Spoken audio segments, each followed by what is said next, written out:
Hello, welcome to another episode of Adventures in Bing Chat.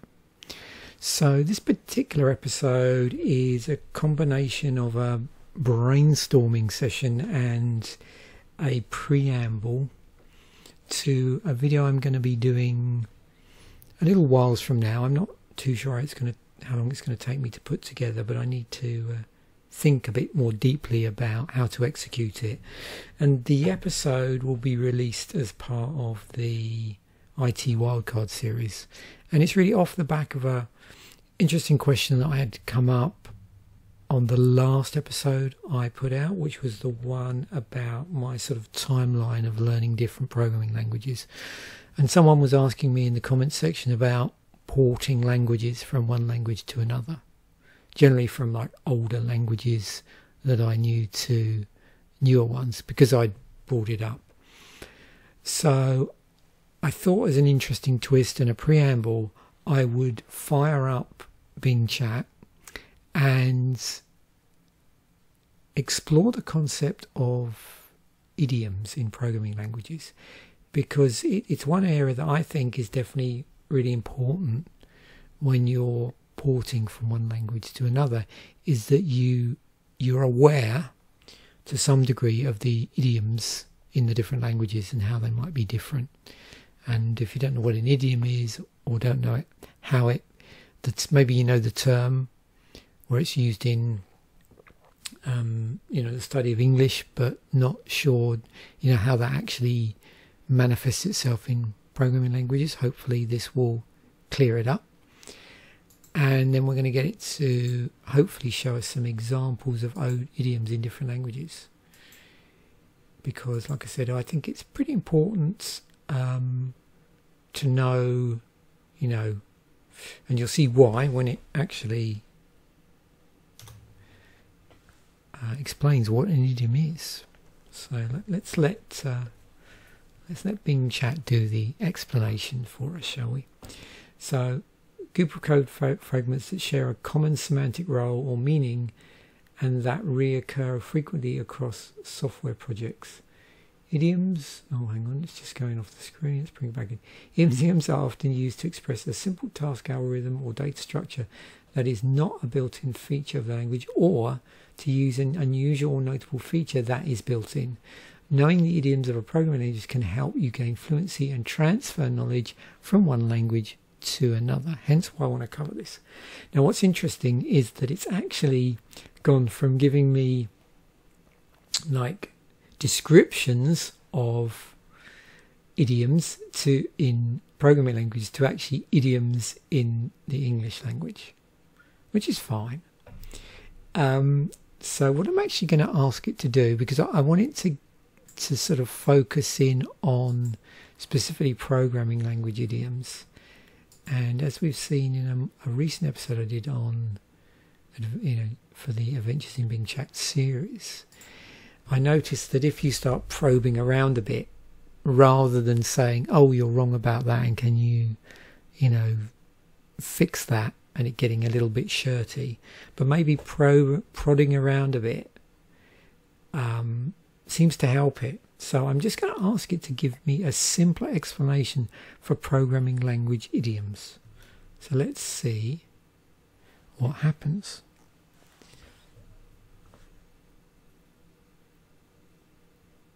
Shortcuts or tricks the programmers use to write code faster and easier. They are not part of the language itself, but they are based on the features of the language.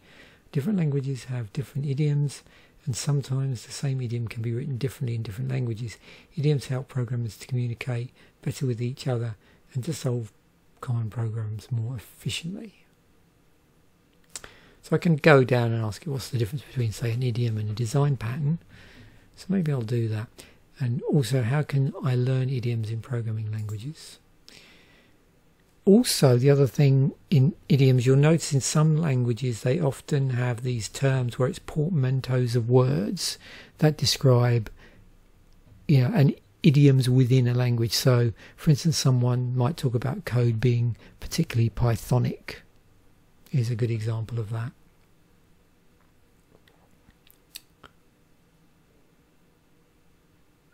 There we go. So it's describing as best it can the difference between design principles and idioms. It gives some examples, but again what it's doing here is it's giving us a description rather than actual specific code examples. So what I'm going to do is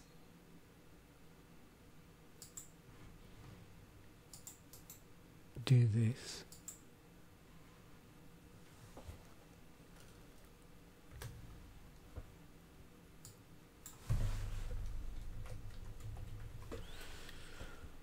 So for the programming C, can you give an example of a simple idiom, create some sample code showing that idiom, and then show a non-idiomatic version of the code? So we'll see what happens. I've said simple because I've run this a few times, and yeah, there's some quite complicated, not complicated, but the contextually what it's doing is complicated. So I'm just hoping that for those that aren't familiar with certain languages, they might get a better idea about, of what's going on than with a complicated example. So one common idiom is to use a for loop to iterate over an array of elements. For example, we have an array of integers called r, and we want to print each element. We can use this idiom. So you can see here, it's going through, showing, here's the for loop, and it is iterating through this for loop. A non-idiomatic way to use a while loop with a pointer arithmetic, for example. The non-idiomatic way is less reliable, more error prone, and less consistent with the C style. The idiomatic way is more concise, clear, and familiar to most C programmers. Now, one caveat here, of course, with all of this, I would then go away and check that it's not just making this up. But the reason why I want to do this is sort of point me in the right direction.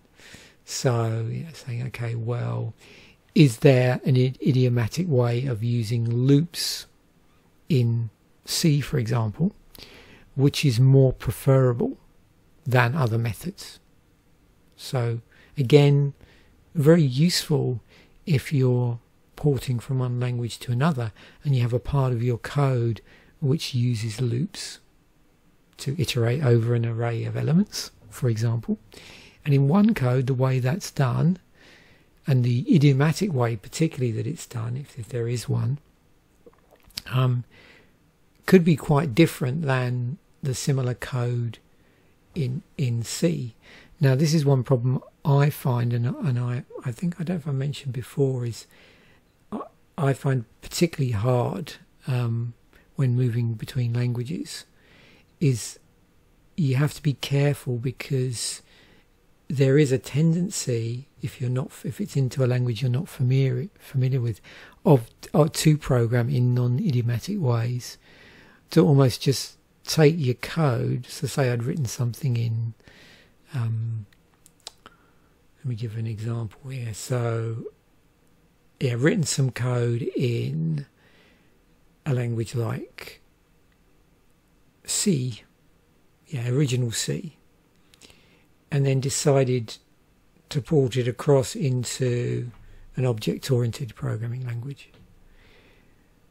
Obviously, I could write in some languages, object-oriented languages, they're pretty open. They don't force you necessarily always to follow object-oriented style or idioms or design constraints.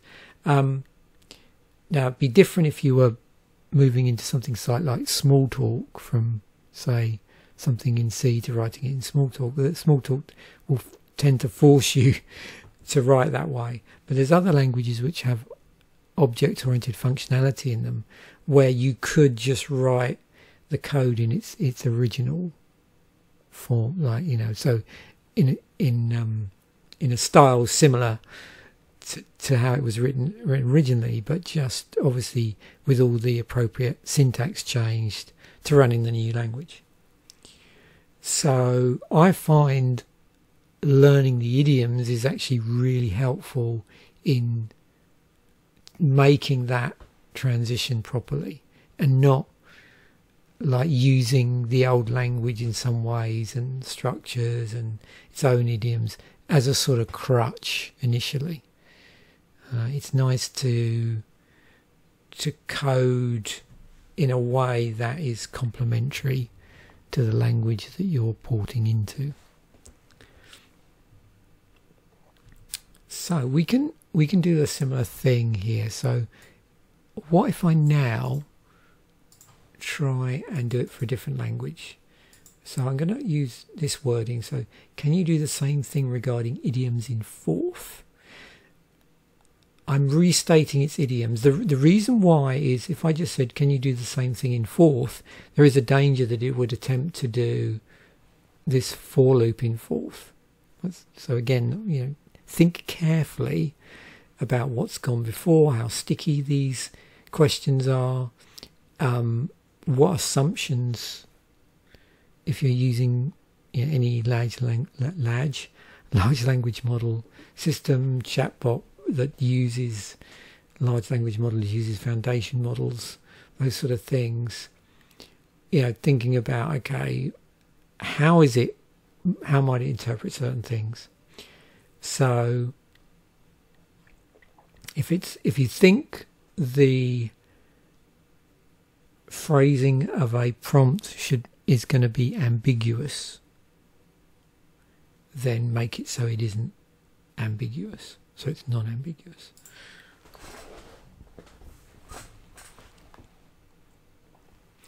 So what do we got? Fourth has got lots of interesting little quirky idioms in it, actually. I can't remember a lot of them because I've only recently revisited when I was reading that book on esoteric languages. I think it was called Strange Code, wasn't it? Yeah. That covered fourth in there, although fourth itself isn't an esoteric language, but it was a journey that the book took you through. A common idiom is to use a word to define a new operation or function that can be used later. Yeah, I remember reading about that. For example, suppose you want to define a word that calculates the area of a circle given its radius. We can use this idiom. A non-idiomatic way to do the same thing would be to use a variable to store the result in the calculation and then fetch it later.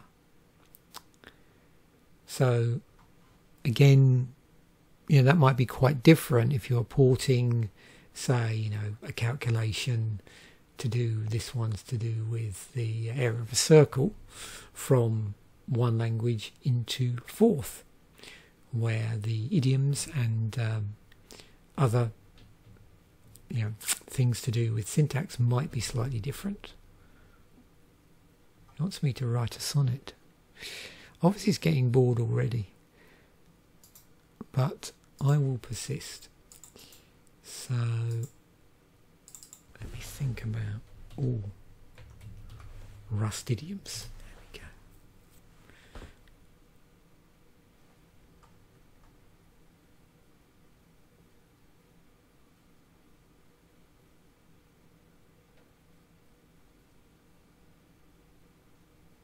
Oh, the match expression, yes. Through enums.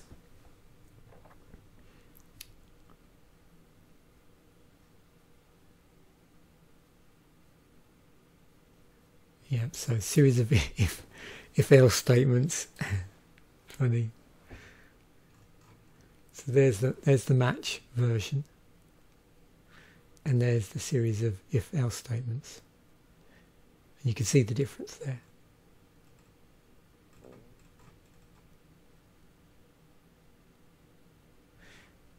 Oh, let's see, what's some other idioms in Rust?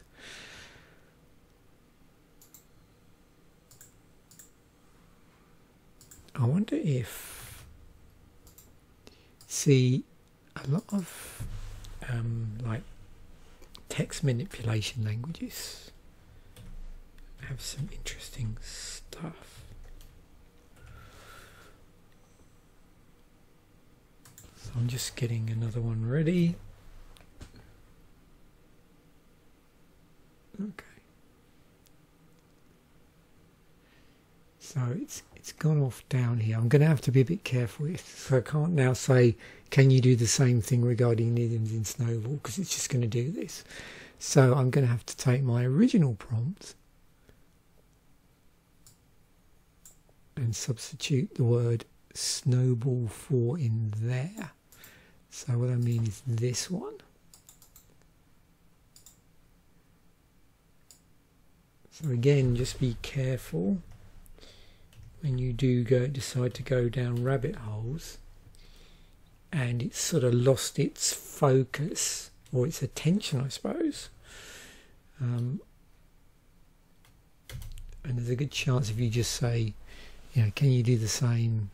Well, it's going to literally do that. So it'll just list probably a whole load of them, which is useful because again, it's verbally describing the idioms, and that might be sufficient. And then you might want to go through and, you know, ask it to explain in code that, you know, the ones above.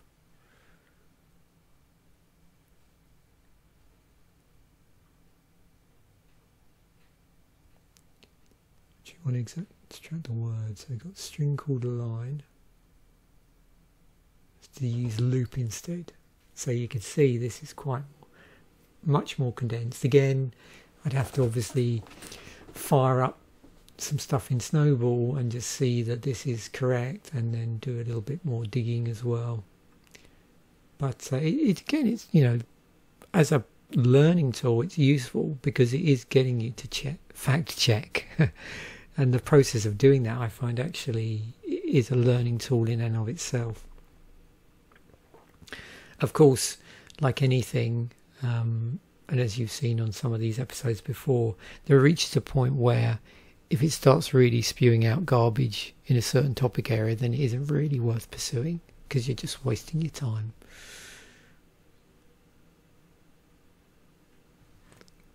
So now I should be able to go back to asking, can you do the same thing in... Okay, well, let's try, see if it does do it in oh, it's alright, sorry, it's gone. I suddenly had a great idea for a language to do. Yep. I wonder if it knows SmallTalk. Yeah, the problem is I haven't looked at any SmallTalk code since 97-ish, so we'll see how we do.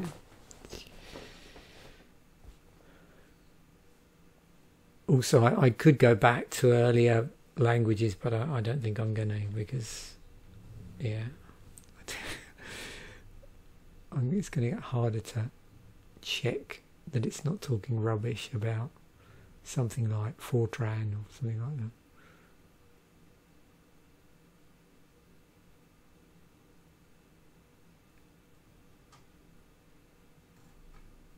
Now, the other thing it possibly doing is really pushing the envelope and just trying to come up with something that you would never write as the non-idiomatic way.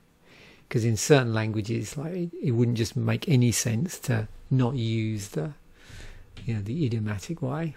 This is Cascade to send multiple messages to the same receiver. For example, suppose we have an object called a pen, there is a scribble pen, and you want to draw a square with it. We can use this idiom. Go, turn, go, turn, go. Okay. Yeah, this probably would need a little bit more context than that to really understand what's going on there. But, as you can see, yeah, the temporary variable version is much more verbose.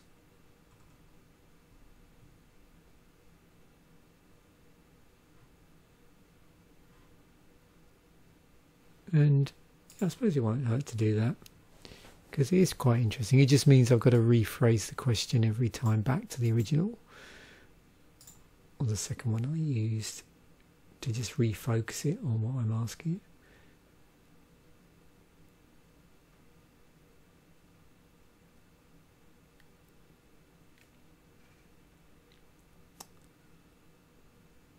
And that's the other nice thing here as well, just also, you know, talking about what a lot of these episodes are about with Adventures in Bing Chat is, as you play around with this stuff, you find out better questions to ask.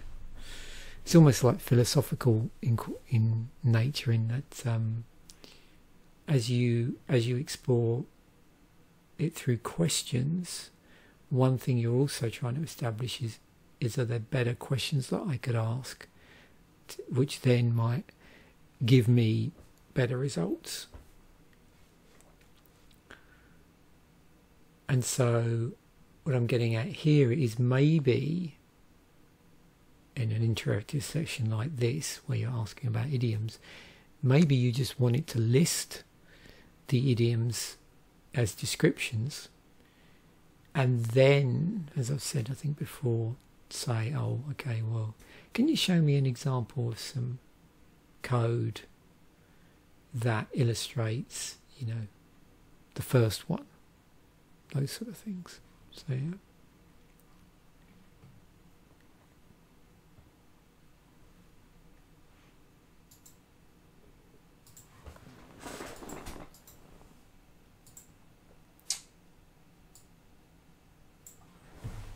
We do another one.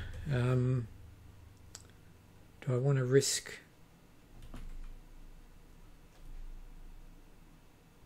let's actually do more modern dialect of list. Let's use closure. See if I remember any closure at all. Probably not. So closure is a functioning programming language. So you're going to notice, if you're used to not coding in non-functional programs, you'll notice the syntax is quite different.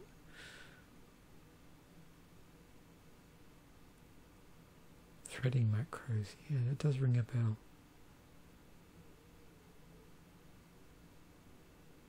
So you can see the layout here. If you're familiar with Lisp, then you recognize this.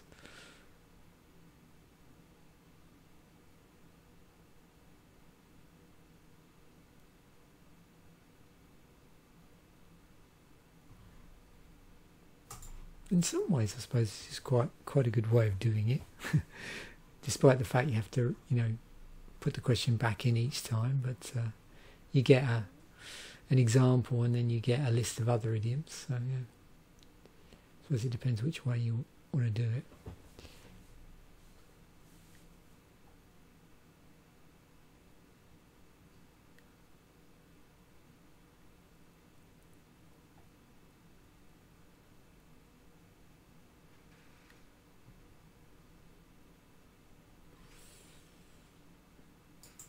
Okay, let's run with that actually. So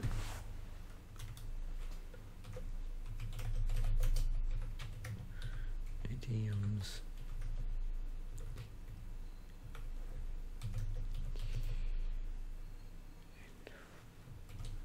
What do you reckon? Okay.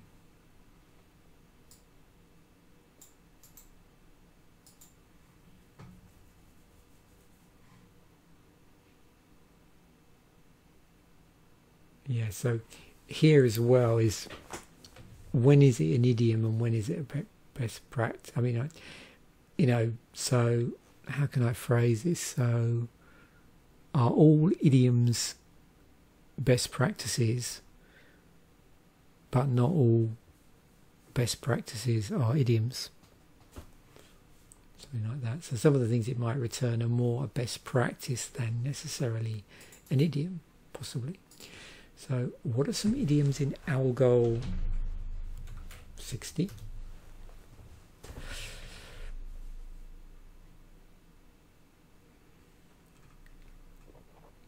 See how it does. Really blow its mind.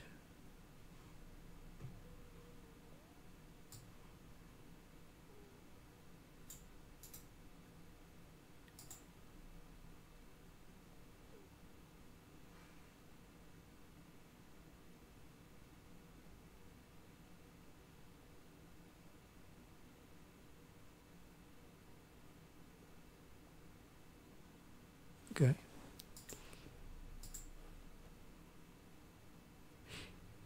Now that's really interesting. Can you see what it's done there? So for some reason it's so I was expecting it to do it in this style. It's actually flipped back to my original style.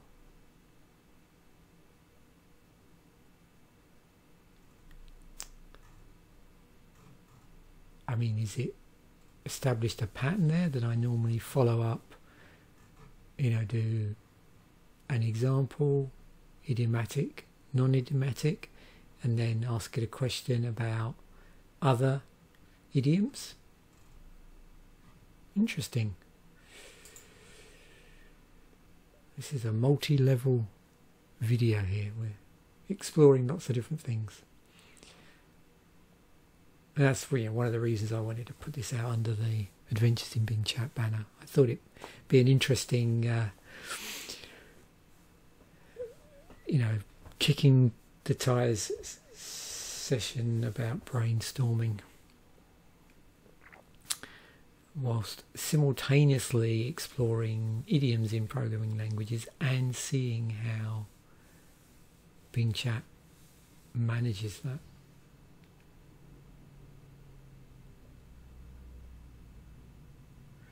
Yeah, this again, is this more just syntax really and structural things rather than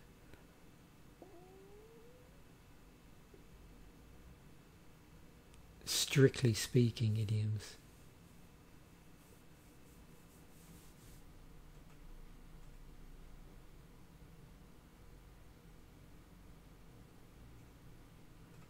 Yeah, as idioms versus design considerations.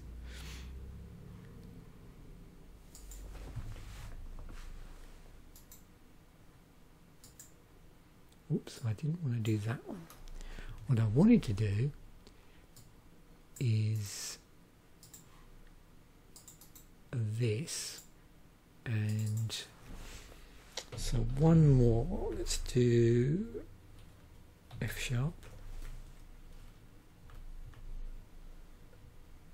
Doesn't matter whether it's. We'll try that. But I could go on and on with this.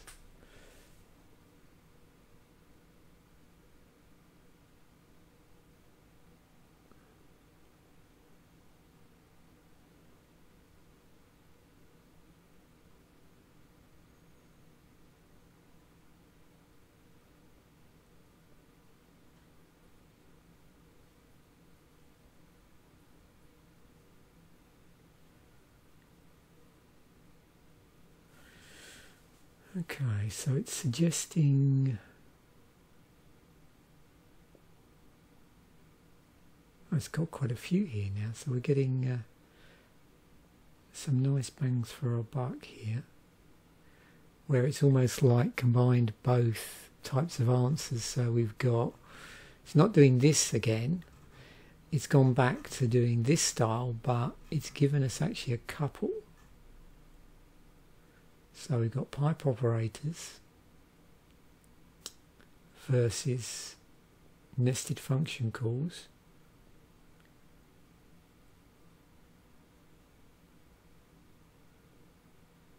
So here you can see this looks shorter, but they're now saying, well, this is clearer for the layout of the program.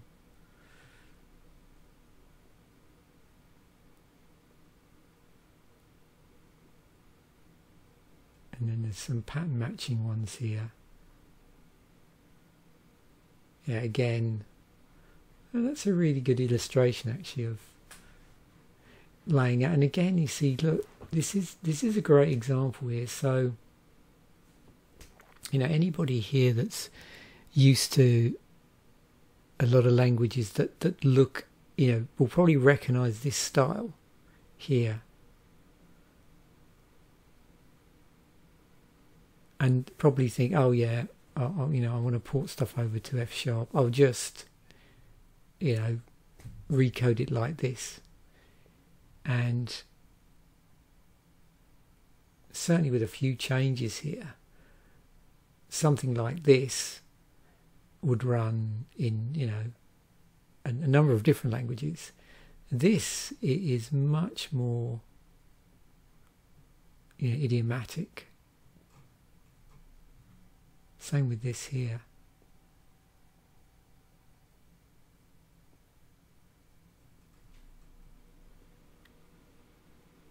Interesting.